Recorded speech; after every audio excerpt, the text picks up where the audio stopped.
lorsque l'on sait ce qu'un chrétien doit être dans le monde et partout, on doit être ce que Dieu veut que l'on soit, sinon on doit se fâcher. Ne faites pas de la maison de mon Père une maison de trafic. En fait, Jésus reproche à ces gens de faire du temple une maison de trafic. Ils ont privilégié plus le commerce que la prière. Le commerce a remplacé l'adoration.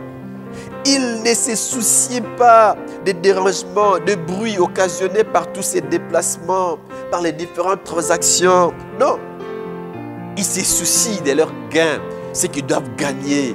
Alors, entrez dans les temples, vendez ici. Ils veulent très bien contrôler les affaires. Mes frères, laissez-moi vous interpeller ce matin en disant ceci. Toutes les fois que nous donnons plus d'importance à autre chose qu'à Dieu, nous devenons une maison de trafic. Seigneur, nous voulons te dire merci. Merci pour la grâce de t'appartenir. Et aussi la grâce d'être devant toi ce matin et dans ta maison, Père. Parle à nos cœurs ce matin.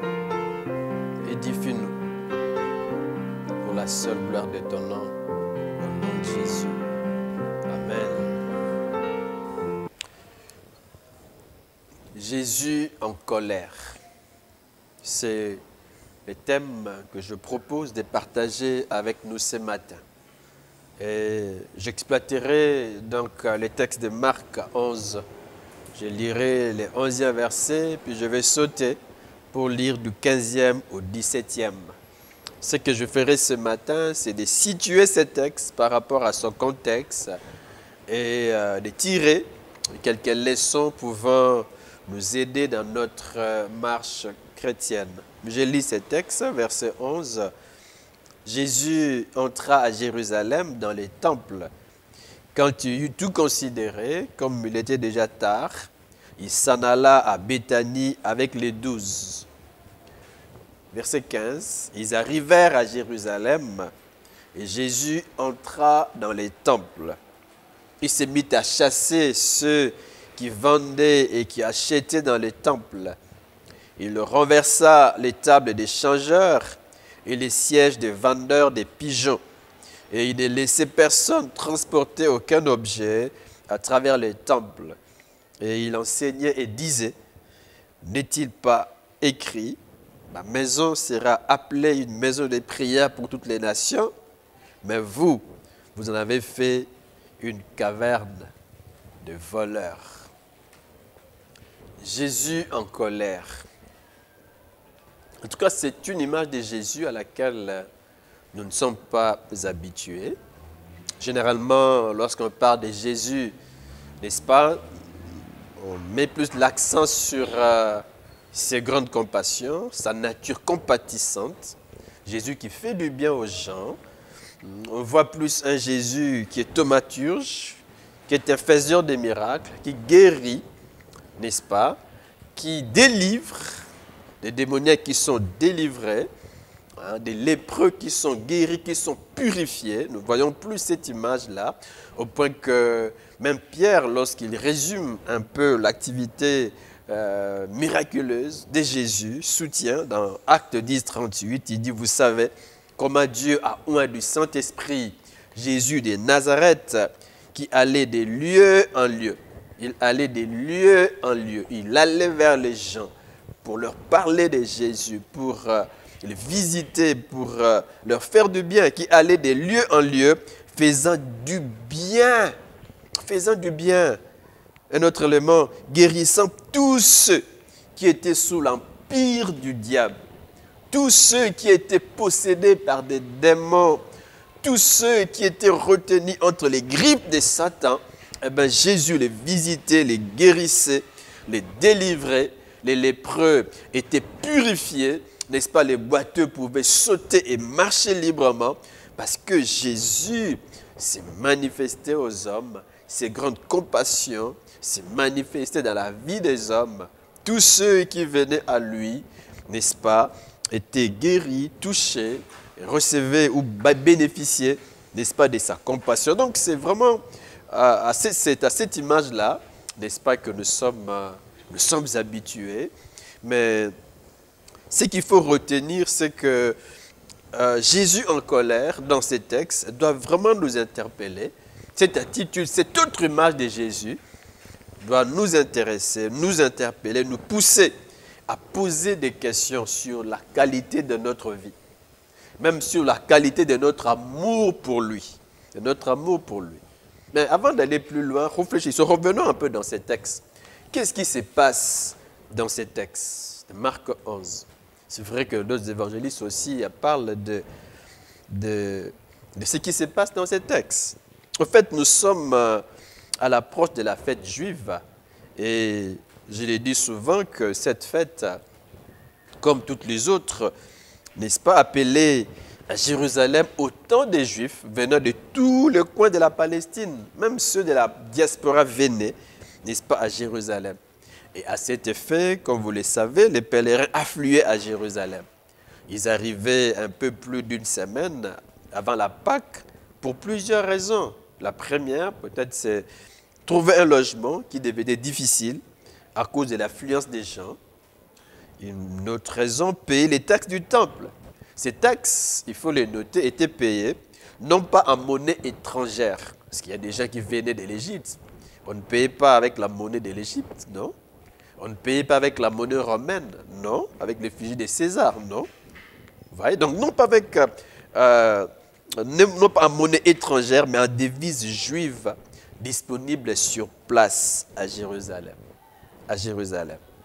Et une autre raison pour laquelle les pèlerins arrivaient quelques jours avant la Pâque, ou les grands événements, c'était accomplir des rites de purification indispensables avant la fête et présenter des sacrifices à Dieu, chacun selon ses moyens. Dieu est vraiment équilibré, vous voyez. Chacun selon ses moyens. La Bible nous fait comprendre que le plus riche offrait soit un bœuf, soit une brebis. Le bœuf coûte cher. C'était plus pour les riches qui étaient capables d'acheter des bœufs, d'acheter des brebis. Mais les pauvres étaient incapables d'acheter ces bêtes. Incapables. Est-ce qu'on les a forcés, eux aussi, de venir avec des bœufs et des brebis qui coûtaient cher? Non.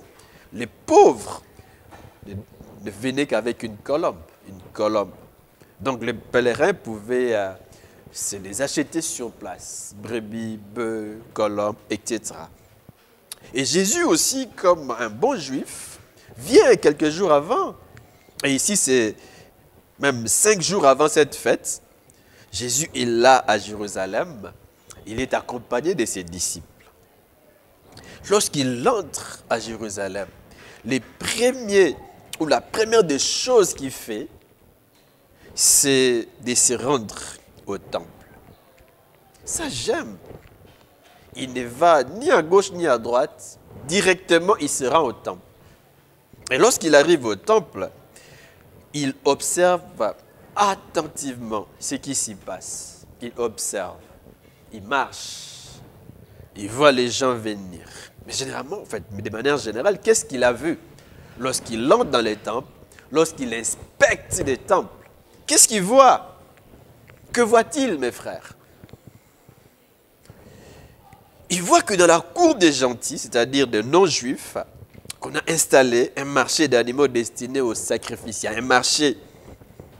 Les bœufs, les brebis et les pigeons étaient vendus dans ces marchés installés dans la cour des gentils.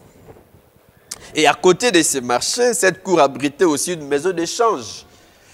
Les changeurs de monnaie avaient aussi installé leur table pour permettre aux pèlerins d'obtenir la monnaie nécessaire au paiement des taxes du temple. Vous voyez, les marchés des bœufs, des brebis, des colombes d'un côté, de l'autre, des tables des changeurs pour permettre à ceux qui viennent de loin d'avoir de la monnaie disponible sur place pour le paiement des taxes. Mais il y a un autre élément que Jésus voit lorsqu'il inspecte, n'est-ce pas? On transporte des choses, des objets à travers les temples. Et à cause de cela, il y a un bruit terrible des hommes et d'animaux. Un bruit terrible. Jésus observe tout cela. Mais vous allez comprendre, et nous allons y revenir, que ce que Jésus a vu l'a fortement déplu. Fortement déplu. Mais qu'est-ce qu'il fait? comme il fait tard, Jésus repart de la ville avec les 12 pour se rendre à Béthanie. Il repart, il a vu, il s'est fait une idée du climat qui règne au sein du temple et il rentre. Le jour suivant, il revient au temple. Et que fait-il? Est-ce que c'est pour inspecter? Non. Non, mes frères. Que fait Jésus? Il prend un fouet.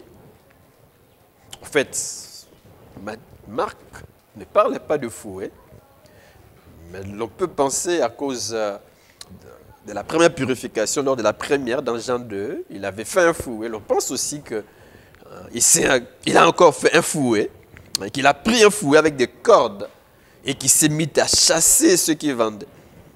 Il prend un fouet, il chasse ceux qui vendent et ceux qui achètent. Il ne s'arrête pas là, il renverse les tables de ceux qui changent de l'argent. Il les renverse. Et il renverse aussi les chaises des marchands de colombes. Il les renverse. Il ne s'arrête pas là et il empêche, il ne laisse personne transporter des objets à travers les temples. Une seule personne, avec une force incroyable, qui fait ces choses. Je me demande ce que faisaient les disciples, ou l'idée qu'ils se sont fait derrière ces gestes, à la vue de ces gestes. Posons-nous la question, Jésus est-il contre ces marchés? Est-il contre les sacrifices et les paiements des taxes du temple? Non. Non. Mais pourquoi agit-il ainsi? Que reproche-t-il aux marchands ainsi qu'aux responsables juifs qui ont permis la tenue de ces marchés? Qu'est-ce que Jésus leur reproche? Bon, avant de répondre à ces questions, notons deux observations. Deux. La première, c'est que ce marché devait être en principe organisé non dans les temples, mais hors de l'enceinte du temple, près des portes. Vous voyez? L'organiser à l'intérieur du temple était vraiment un abus. Et ici, c'est surtout organisé dans les parvis des païens. Et Jésus est contre. Contre. La deuxième observation à faire ici, c'est qu'on ne pouvait pas venir à la cour des païens avec son bâton, avec ses chaussures, avec sa bourse, avec de la poussière aux pieds. Et on ne pouvait même pas traverser ces parvis en se servant comme un raccourci, comme les gens entraient et les gens vendaient. Ah non, ce n'était pas autorisé. Jésus observe cela. Et c'est dans ce sens qu'on note donc déjà deux premières raisons ici de la colère de Jésus. La première, c'est que ces marchés étaient organisés là où il ne fallait pas. Et Jésus se met en colère. La deuxième raison pour laquelle Jésus se fâche, c'est que les parvis des païens n'étaient pas respectés. N'étaient pas respectés. Vous voyez, donc Jésus se met en colère avec raison. Vous voyez? C'est un homme équilibré et il a raison de se fâcher.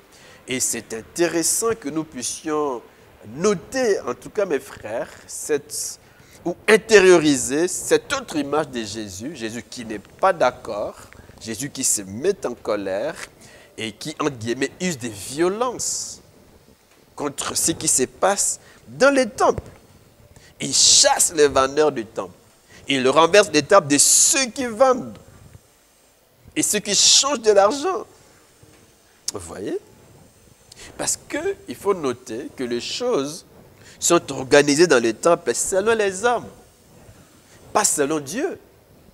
Selon les hommes, pour l'intérêt des hommes. Je expliquerai cela, mais pas pour l'intérêt de Dieu. Mes frères, ce qui compte, c'est ce que nous faisons, qui plaît à Dieu, pas à nous-mêmes.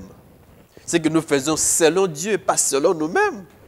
Nos vies vont plaire à Dieu si elles sont non selon nous-mêmes, mais selon Dieu. Ah oui, mes frères. Elles seront selon nous-mêmes si nous en faisons ce que nous voulons. Quand je fais de ma vie ce que je veux. Comme ces gens qui font du temple ce qu'ils veulent. pour organiser le marché là où il ne fallait pas. Jésus n'était pas d'accord. Tout comme il ne peut pas être d'accord si je fais de ma vie ce que je veux. Je me conduis comme je le pense. Je crois être le maître de ma propre vie. Ici, c'est la maison de Dieu. Ce n'est pas la maison des hommes, même si ce sont les hommes qui y travaillent, mais la maison de Dieu doit être selon Dieu. Les choses doivent se passer selon la volonté de Dieu, selon ce que Dieu veut et selon ce que Dieu prévoit. Non pas selon ce que les hommes veulent organiser, même si c'est pour leur propre bien. Si voler est un bénéfice pour moi, mais bon, en tant que chrétien, en tant que maison de Dieu, je ne dois pas voler, eh bien je dis non. Ma vie, donc, comme je l'ai dit, doit être selon ce que Dieu veut, non pas selon ce que moi je veux. Même dans la maison de Dieu, l'église, les choses doivent être organisées non selon les hommes, mais selon Dieu. Selon Dieu. Selon Dieu. Il est donc clair, mes frères, que ce que Jésus a vu dans les temples lui a fortement déplu. Fortement déplu. Ainsi, mes frères, si aujourd'hui, Jésus vient inspecter, regarder attentivement nos cœurs, s'il inspecte nos cœurs, que verrait-il? S'il inspecte mes pensées, mes actes, mes projets, mes relations, mes activités séculières, mon business, même s'il inspecte mon téléphone, mon ordinateur, que verrait-il? Que verrait-il? Est-ce des pensées souillées? Des pensées de meurtre? Est-ce de la haine? Est-ce le manque de pardon? Vous savez que même dans l'église, on peut trouver des gens avec des pensées souillées, avec des cœurs remplis de haine, remplis de rancune, des cœurs qui ne pardonnent pas. Moi, je me demande si un homme qui ne pardonne pas, on peut vraiment l'appeler chrétien. Ça ne peut pas marcher. Un homme qui a l'esprit de Dieu, qui doit garder rancune et la haine contre quelqu'un, c'est impossible. Un homme qui dit avoir l'esprit de Dieu, l'esprit d'amour, l'esprit de pardon et qui doit avoir du mal à pardonner. Non, c'est faux, ce n'est pas vrai. Jésus lui-même a dit, Père, pardonne-leur, car ils ne savent ce qu'ils font. Et son disciple Étienne, qu'on martyrise, qu'on tue injustement, a dit, Père, pardonne-leur. C'est les disciples de Jésus. Ils meurent. Innocents, mais ils pardonnent. Mais combien ne sont-ils pas dans l'église avec des cœurs remplis de rancune, remplis de haine, des gens qui ont du mal à pardonner, qui ont du mal à supporter les autres, qui ont du mal à entretenir de bonnes relations interpersonnelles, en famille, à l'église, partout, à l'école, à l'université. Et l'on s'est dit chrétien, mais c'est faux. Si Jésus inspecte donc mon cœur, qu'est-ce qu'il va voir? Est-ce que ce sont des fraudes dans les affaires, les vols, l'enrichissement illicite? C'est ce que Jésus va voir? Qu'est-ce qu'il va voir? S'il va voir ces choses, mes frères, c'est donc important de ne pas agir comme les chefs qui, après l'acte posé par Jésus, se mettent en colère. Comme si Jésus n'avait pas le droit de poser cet acte. Au fait, Jésus ne vient pas créer les troubles ou les désordres. Au contraire, il vient remettre les choses à leur place. Chaque chose à sa place. Les marchands à leur place, même les marchés à sa place. Pas dans la cour, c'est en dehors de la cour. Le bruit, pas dans la cour intérieure, non. En dehors, il vient remettre les choses. Il se met en colère parce que ce qu'il a vu ne lui a pas plu et il veut remettre les choses à leur place. Dieu se plaît à remettre des choses dans leur place, dans l'église, même dans nos vies. Et c'est important, comme j'ai dit, que nous puissions intérioriser cette autre image de Jésus, afin que nous apprenions à jeter un coup d'œil, n'est-ce pas, que nous apprenions à jauger notre amour pour lui. Notre amour pour lui. Notre amour pour lui. S'il inspecte donc nos cœurs, que va-t-il trouver? Ce sont de mauvaises choses qui vont lui déplaire. J'ai dit, n'agissons pas comme les chefs qui se mettent en colère et qui cherchent le moyen de nuire à la vie de Jésus, de l'éliminer. Non. Au contraire, ce que nous devons faire, c'est de revenir à Dieu avec un cœur repentant, de dire, Seigneur, pardonne-moi. Seigneur, je ne suis pas digne d'être appelé chrétien. Mon cœur est rempli de choses qui te déplaisent. Ma vie est remplie de choses qui te déplaisent. Tout en moi est corruption, tricherie. Seigneur, change ma vie. C'est cette attitude que le Seigneur attend de tous ceux qui le servent et qui se disent chrétiens. Et qui se disent chrétiens. Qui se disent chrétiens. C'est donc une interpellation. Et j'ai prié, mes frères, que Dieu nous aide. Que Dieu nous aide. Que Dieu nous aide. De quoi Jésus accuse-t-il encore les Juifs, en particulier les chefs? De quoi les accuse-t-il? Il les accuse, notons ici donc deux éléments. Le premier, c'est qu'il les accuse encore d'avoir fait du temple une caverne de voleurs. La version Parole de vie dit un abri pour le voleur. Un abri. Un abri. Là où les voleurs peuvent s'abriter. Peuvent trouver un abri. Qu'est-ce que Jésus veut dire par là? Vous savez, mes frères, au temps de Jésus, les marchands et les changeurs vivaient dans la fraude.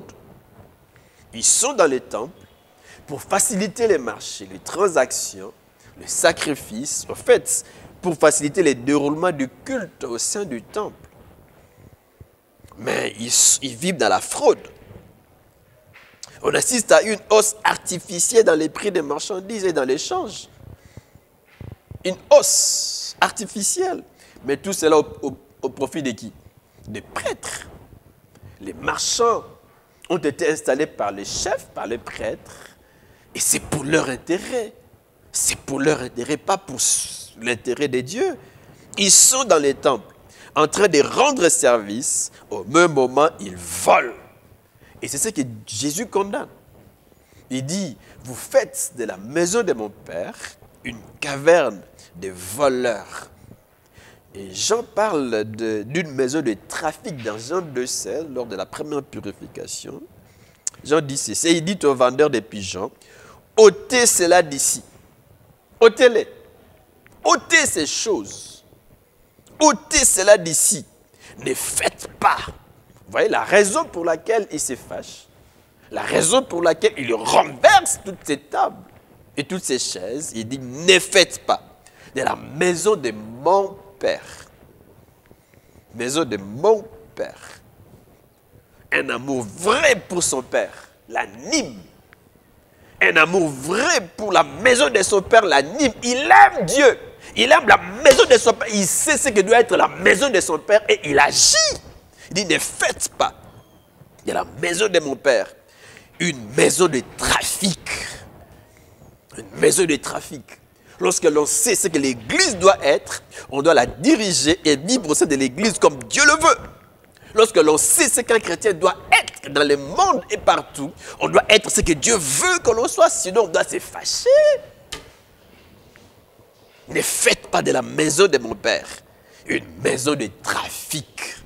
Une maison de trafic, il est clair. En fait, Jésus reproche à ces gens de faire du temple une maison de trafic. Ils ont privilégié plus le commerce que la prière. Plus le commerce que le déroulement normal du culte. L'adoration à Dieu. Le commerce a remplacé l'adoration. Il ne se souciait pas des dérangements, des bruits occasionnés par tous ces déplacements, par les différentes transactions. Non. Ils se soucient de leurs gains, ce qu'ils doivent gagner. Alors, entrez dans les temples, entrez dans la cour intérieure, vendez ici, ne soyez pas en dehors. Ils veulent très bien contrôler les affaires. Mes frères, laissez-moi nous interpeller ce matin en disant ceci. Toutes les fois que nous donnons plus d'importance à autre chose qu'à Dieu, nous devenons une maison de trafic. Maison de trafic. Oui. Et si mes intérêts l'emportent sur ceux de Dieu, je deviens une maison de trafic. Oui. Si je trouve toujours des raisons pour ne pas prier, ah oui, pour ne pas venir à l'église, on peut avoir des raisons, mes frères. Je parle toujours de l'équilibre entre nos activités spirituelles et nos activités séculières. Je peux être travailleur, je peux être étudiant, c'est bien, je dois bien travailler, je dois bien étudier, accorder du temps au travail, accorder du temps aux études, être donc équilibré. par rapport sur le plan séculier, mais je ne dois pas oublier mes obligations spirituelles en tant que membre de l'Église. En tant que travailleur, je travaille, je respecte les heures de travail. En tant qu'étudiant, je bosse, j'étudie comme il le faut pour être les premiers. Mais en dehors de ces faits-là, je ne dois pas oublier mes responsabilités en tant que membre de l'Église. D'où il faut de l'équilibre sur le plan séculier, sur le plan spirituel. Sur le plan spirituel, quand nous manquons cet équilibre, eh bien, nous devenons une maison de trafic. Une maison de trafic, mes frères. J'ai dit ici, je trouve toujours des raisons pour ne pas prier. Je suis pressé.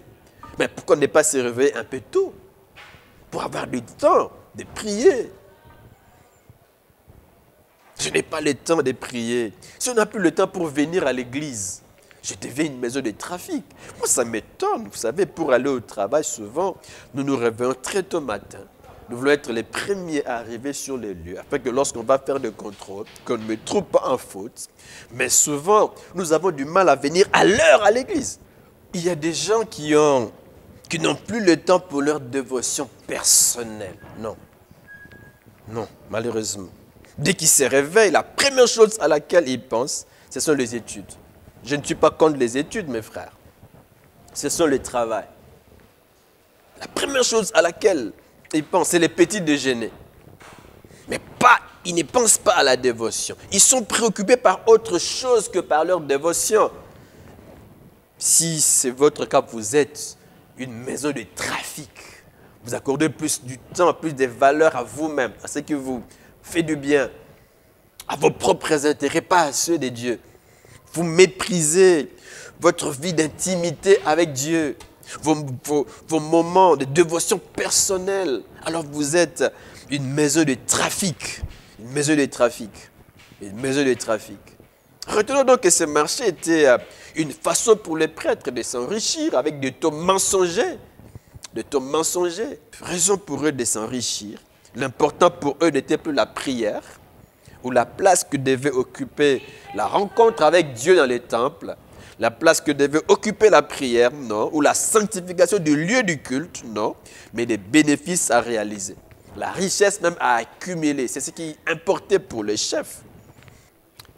Mes frères, et n'y a-t-il pas aujourd'hui aussi des gens qui veulent s'enrichir au nom de Dieu, comme le prêtre, qui s'enrichissent au nom du culte, au nom des sacrifices, au nom de Dieu dans les temples? N'y a-t-il pas aujourd'hui des gens qui cherchent à s'enrichir au nom de Dieu? Je vais donner quelques exemples. Par exemple, aujourd'hui, dans l'église, on vend des huiles. Dans l'église pour se faire de l'argent. Et les fidèles accourent pour acheter des huiles, des bouteilles de toute taille, avec des prix différents aussi. On veut se faire de l'argent. C'est vrai, mes frères, que la pratique de l'onction d'huile est dans la Bible. Mais ce que nous en faisons aujourd'hui n'est plus biblique. N'est plus biblique. Nous sommes plus en train de cultiver de l'idolâtrie. L'idolâtrie, on veut se faire de l'argent. On prêche aujourd'hui un évangile qui attire les hommes, non vers Dieu, mais vers les prophètes, vers les pasteurs, vers l'archibishop. On veut les vénérer, vers les gourous. On ne veut plus tourner les yeux des gens ou des fidèles vers Dieu, mais vers les hommes. Que disait Jean-Baptiste? Il faut qu'il monte et que moi j'ai diminué. Il dit, voici l'agneau de Dieu. Il ne dit pas qu'il est l'agneau. On lui posait beaucoup de questions. Es-tu le Messie? Es-tu le prophète? Il disait, non, je ne le suis pas. Je ne le suis pas. Le Messie va venir. En fait, il m'a précédé. Je ne suis même pas digne de délier le courroie de son soulier. Ce n'est pas moi. Il conduit les gens vers le Messie, pas vers lui. Et ça ne nous étonne pas que lorsque, n'est-ce pas, le Messie veut commencer son ministère, que lui disparaisse. C'est normal. Le Messie est là. Il dit, voici l'agneau de Dieu. Et aujourd'hui, on veut tourner le regard des gens vers nous. Et l'on veut même leur faire croire que c'est nous qui guérissons, non? C'est Dieu qui guérit et il peut passer par les hommes. Dieu peut parler aussi par les hommes, mais ça ne doit pas pousser ces hommes à nous élever, à nous adorer, à nous apporter tout ce... En fait, on peut faire du bien aux dirigeants, aux pasteurs, mais en fait, n'attirons pas les gens vers nous. Conduisons-les vers Jésus. Travaillons pour les intérêts de Dieu, non pour nos propres intérêts. D'ailleurs, Pierre parle, quand il parle de berger, il dit qu'ils doivent travailler non pas pour un gain sordide, Non, mais pour la gloire de Dieu. Ils doivent être des bergers, ils doivent paître le troupeau de Dieu comme il le faut. Pas pour un gain sordide. Ah non. Ah non. Ah non. On raconte l'histoire d'un homme qui est allé dans un certain pays. Vous connaissez peut-être déjà cette histoire. Et qui a commencé une église. Mais souvent, on pense que travailler pour Dieu, c'est facile. Aujourd'hui, les gens ont une très mauvaise idée des églises, même des pasteurs. Hein? On raconte n'importe quoi contre les églises et contre les pasteurs. Lui veut commencer une église. Est-ce qu'il était vraiment un appelé de Dieu? Non. Non, c'est un mercenaire. Oui, aujourd'hui, il y a des mercenaires. Des mercenaires même partout, même parmi les médecins, il y a des mercenaires de faux médecins. Généralement, on dit seulement qu'il y a de faux pasteurs, mais il y a aussi de faux médecins. Oui, des faux partout. En politique, il y a des faux. Parmi les professeurs, il y a des faux. Ceux qui ont acheté des diplômes, il y a des faux partout. Alors quand c'est un faux, ne dites pas c'est un faux. Disons que c'est un faux, ne disons pas qu'il y a des faux. Parce qu'en fait, il y a des gens qui ne sont pas des vrais, qui ne sont pas des médecins, mais qui se disent médecins, qui ne sont pas des pasteurs, mais qui se disent pasteurs. Il y a des faux. S'il y a des faux, il y a aussi des vrais. Il y a aussi des vrais. Combien ne sont-ils pas ces médecins qui ont tué des gens, qui ont ôté la vie à plusieurs personnes à cause d'un mauvais diagnostic, à cause d'un mauvais traitement? Il y a des faux partout. Et cet homme-là était un faux, un mercenaire qui se dit pasteur, qui commence une église, mais il se rend compte que ce n'est pas facile. Ah, ce n'est pas facile. Commencer une église qui doit grandir, mes frères, ce n'est pas facile, c'est la grâce. Et comme c'est l'église de Dieu, Dieu s'occupe de son œuvre, mais lui veut se faire passer pour un pasteur. Mais mes frères, tous ces efforts pour que l'œuvre de Dieu avance, c'est soldé par un nul, rien avancé. Et comme il pensait qu'en commençant l'église, il pouvait se faire de l'argent, ce n'était pas sur le plan pratique ce qui arrive. Vous savez que beaucoup deviennent des charlatans juste pour attirer les gens vers eux. Ils versent dans le charlatanisme, dans des prophéties et autres, pour que les gens viennent vers eux, parce que les gens aiment ces choses. Aiment ces choses, ils fuient la vérité, ils fuient la vraie parole, ils veulent suivre des gens qui leur racontent des mensonges, vers des charlatans. C'est ça le cœur de l'homme. C'est ça. C'est ça. Et nous le voyons dans nos quartiers, des gens qui se disent entre guillemets serviteurs, mais qui travaillent avec le fétichisme, avec la magie. Et beaucoup vont vers eux pour acheter des liquides particuliers, acheter des huiles, de l'eau bénite. Mais ces choses ne guérissent pas et ne sauvent pas. Il n'y a que Jésus qui sauve. Il y a des saluts qu'au nom de Jésus. Et cet homme donc commence l'église, il se rend compte qu'il n'y a rien. Et un jour, il voit un pasteur qui vient de notre pays, vers là où il était. Il lui dit, mais pasteur, moi je ne connais pas ces choses. C'est vous qui êtes des professionnels, des gens que Dieu a appelés. En tout cas, il y a des bancs. Il y a des bancs. Il y a aussi cette salle. Prenez tout, donnez-moi seulement de l'argent et je vais partir. Ah, mes frères, une telle personne, est-ce qu'il travaillait pour Dieu ou bien pour son propre ventre? Quand on est serviteur de ventre, eh ben, on devient une maison de trafic. Et les chefs religieux et les marchands privilégient les trafics à la place de la prière. Et Jésus dit, vous faites de la maison de mon Père une caverne de voleurs. L'Église ne doit pas devenir une caverne de voleurs, et même nos vies ne doivent pas les devenir. Et notons ici, mes frères, que quand Jésus parle de caverne de voleurs, nous pouvons comprendre qu'il emprunte cette expression à Jérémie. Dans Jérémie 7, 9 à 11, la Bible dit ceci. Quoi?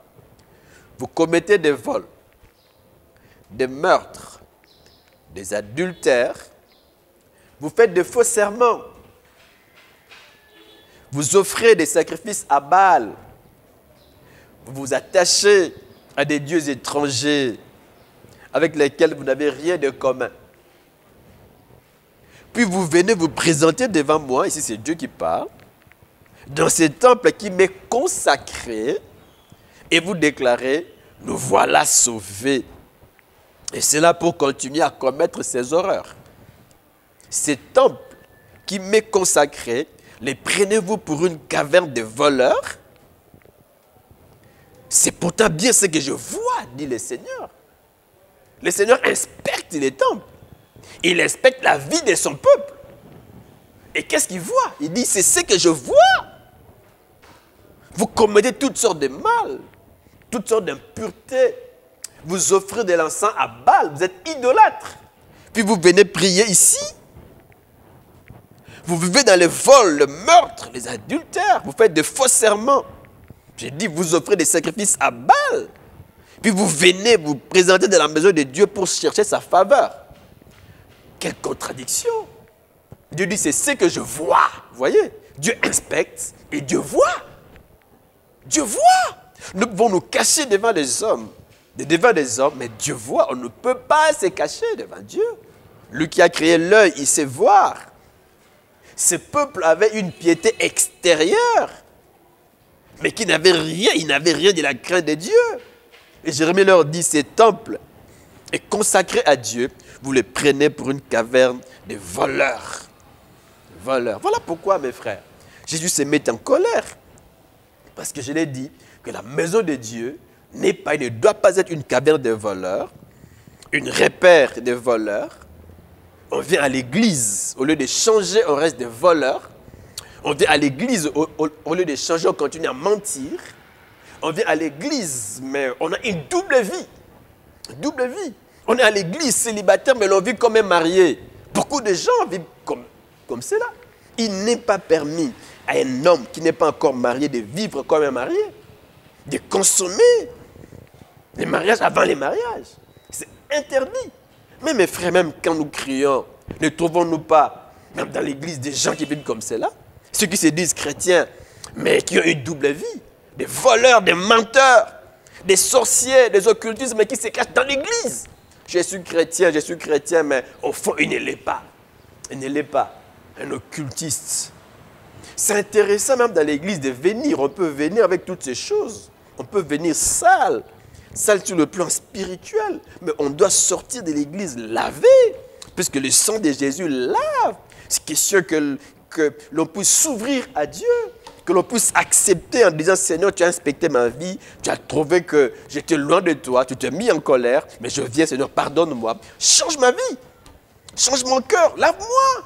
Fais de moi une personne nouvelle. J'abandonne la sorcellerie. J'abandonne cette double vie. Je mentais à mon père, à ma mère, à mon mari, à mon épouse. Mais je reviens. J'étais infidèle devant toi, mais je reviens. C'est ce que Dieu attend des hommes. Ils ont une piété extérieure. Ils viennent dans les temples pour chercher secours auprès de Dieu. Dieu dit, je vois. Je vois. Caverne de voleurs. Lorsqu'on a une double vie. Une caverne de voleurs, où on fait de l'église, des temples de Dieu, une caverne de voleurs, caverne de voleurs. La deuxième reproche, notons donc que Jésus ne reproche pas aux chefs juifs seulement le fait d'avoir fait de la maison de Dieu une caverne de voleurs, mais aussi le fait, n'est-ce pas, de pouvoir négliger, comme on l'a vu, les parvis des païens. Les parvis des païens. Ce qui est vrai, mes frères, c'est que tout le monde, juif ou non juif, venez chercher Dieu au temple. Tous se mettaient à la cour du temple. Que vous soyez juif ou non juif. Tous pouvaient avoir accès au temple. Pas seulement les juifs, mais aussi les païens. Ils se mettaient dans la cour du temple.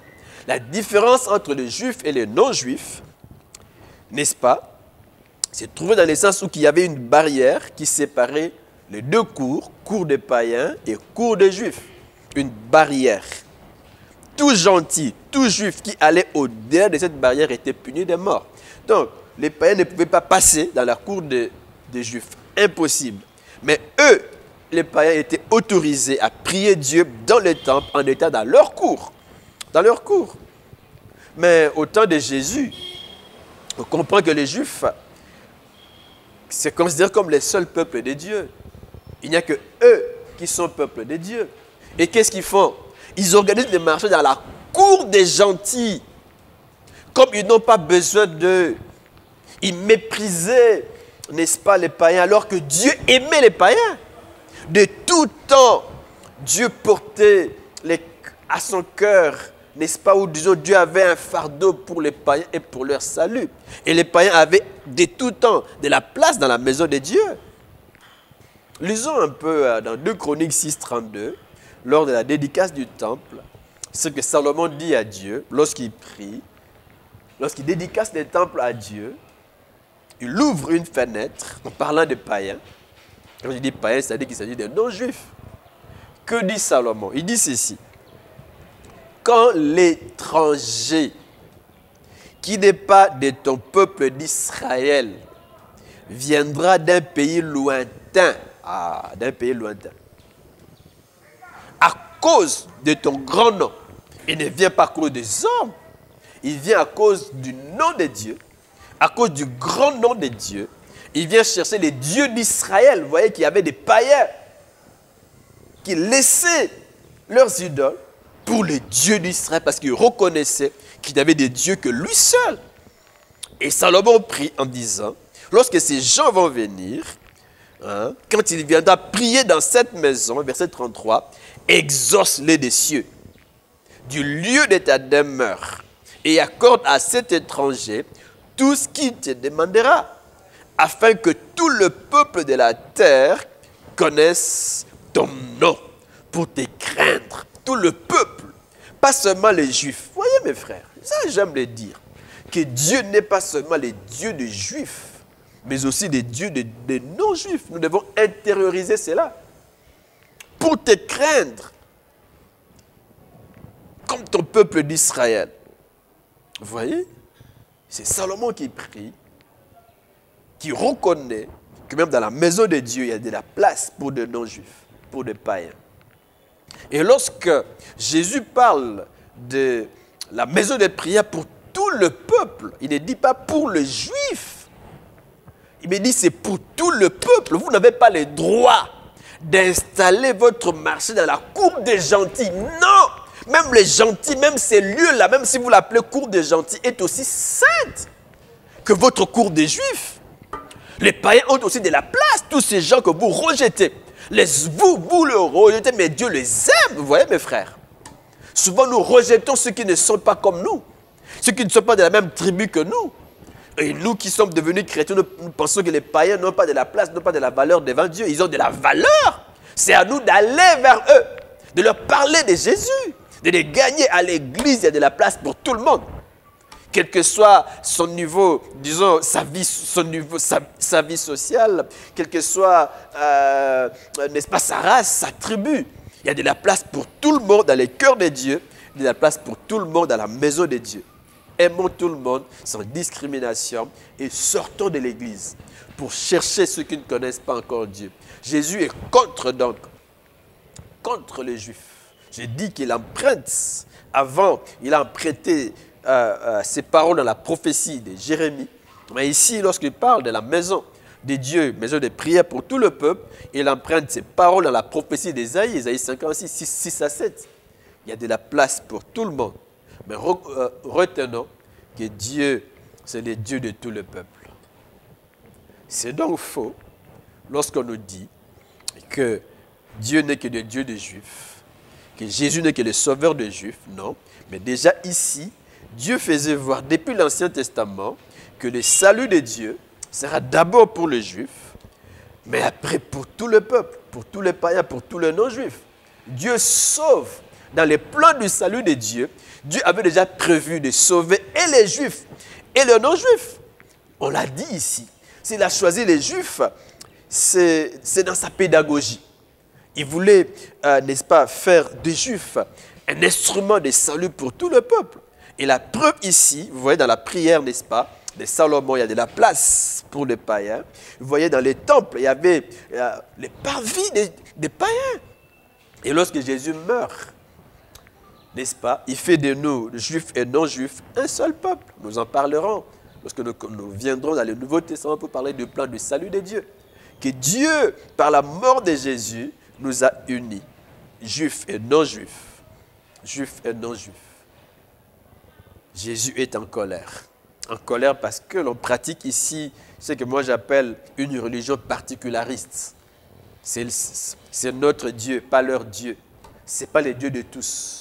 Non, Dieu n'est pas un Dieu particulariste. Ça pourrait être le Dieu de blanc ou le Dieu de noir, le Dieu de jaune. Non, Dieu est le Dieu de tous. Arrêtons ces choses. Dieu n'est pas particulariste. Les Juifs l'étaient. Jésus est en colère. Il dit non, ma maison est une maison de prière pour tout le peuple. Jésus est le sauveur de tous, de tous. Et si nous l'avons rencontré, allons vers ceux qui ne l'ont pas encore rencontré, qu'ils soient blancs, qu'ils soient noirs, qu'ils soient jaunes. Allons vers eux. Parlons-leur de Jésus. Ouvrons nos cœurs, gagnons-les à Jésus. Lorsque nous n'allons pas vers les autres, eh bien, Jésus nous condamne. Il est en colère. Nous devenons particularistes. Devenons particularistes. Jésus est en colère. En colère. Mais c'est un homme équilibré. Et c'est intéressant que nous puissions nous habituer, comme je l'ai dit, à toutes ces images. Un Dieu qui répond nos prières. Un Dieu qui nous fait du bien, qui nous visite, qui nous aime. Un Dieu compatissant, un Dieu plein d'amour. Un Dieu qui pleure lorsque nous pleurons et qui vient compatir à nos faiblesses, à nos douleurs, qui nous aime, qui nous guérit, qui nous fait du bien, qui répond à nos prières. Ne nous arrêtons pas là. N'est-ce pas? Intériorisons cette autre image que c'est aussi un Dieu qui se met en colère, qui juge, qui punit. Un jour, sa colère va se manifester pour tous ceux qui n'auront pas ici sur la terre changé leur vie, n'est-ce pas, qui ne lui auront pas donné l'occasion de les transformer, de changer leur cœur et de se tourner vers Dieu et vers lui seul. Un jour, le jugement de Dieu va tomber, mais en attendant, Dieu nous donne le temps de changer. Le temps de changer. Le temps de changer. Sommes-nous la maison de prière, une maison où le nom de Dieu est invoqué, un cœur tourné vers Dieu dans la prière, dans la dévotion, dans l'adoration, un cœur qui aime Dieu dessus de tout, ou une maison, n'est-ce pas, de trafic, une caverne de voleurs, un cœur attaché aux choses du monde, une double vie, n'est-ce pas, des chrétiens des noms seulement, une religion de forme, une chrétienté seulement de forme, mais pas véritable. Si Jésus aujourd'hui respecte ma vie, respecte ma vie, respecte ma vie, regarde mon cœur, comme je l'ai dit, ma vie, mes pensées, que dirait-il? Serait-il content de moi? Si oui, gloire à Dieu. Sinon, revenons à Dieu ce matin. Offrons-lui nos cœurs. Revenons, revenons. Disons, Seigneur, ma vie, aide-moi à être ce que tu veux que je sois. Aide-moi à privilégier d'abord tes intérêts, non mes propres intérêts. Non mes propres intérêts. Un marché organisé là où on ne doit pas l'organiser. Une vie chrétienne qui n'est pas celle qui doit être, celle qu'elle doit être devant Dieu. Celle qui doit être devant les hommes. Que Dieu nous aide. Que Dieu nous aide. Jésus sera-t-il satisfait ou en colère s'il inspecte ma vie?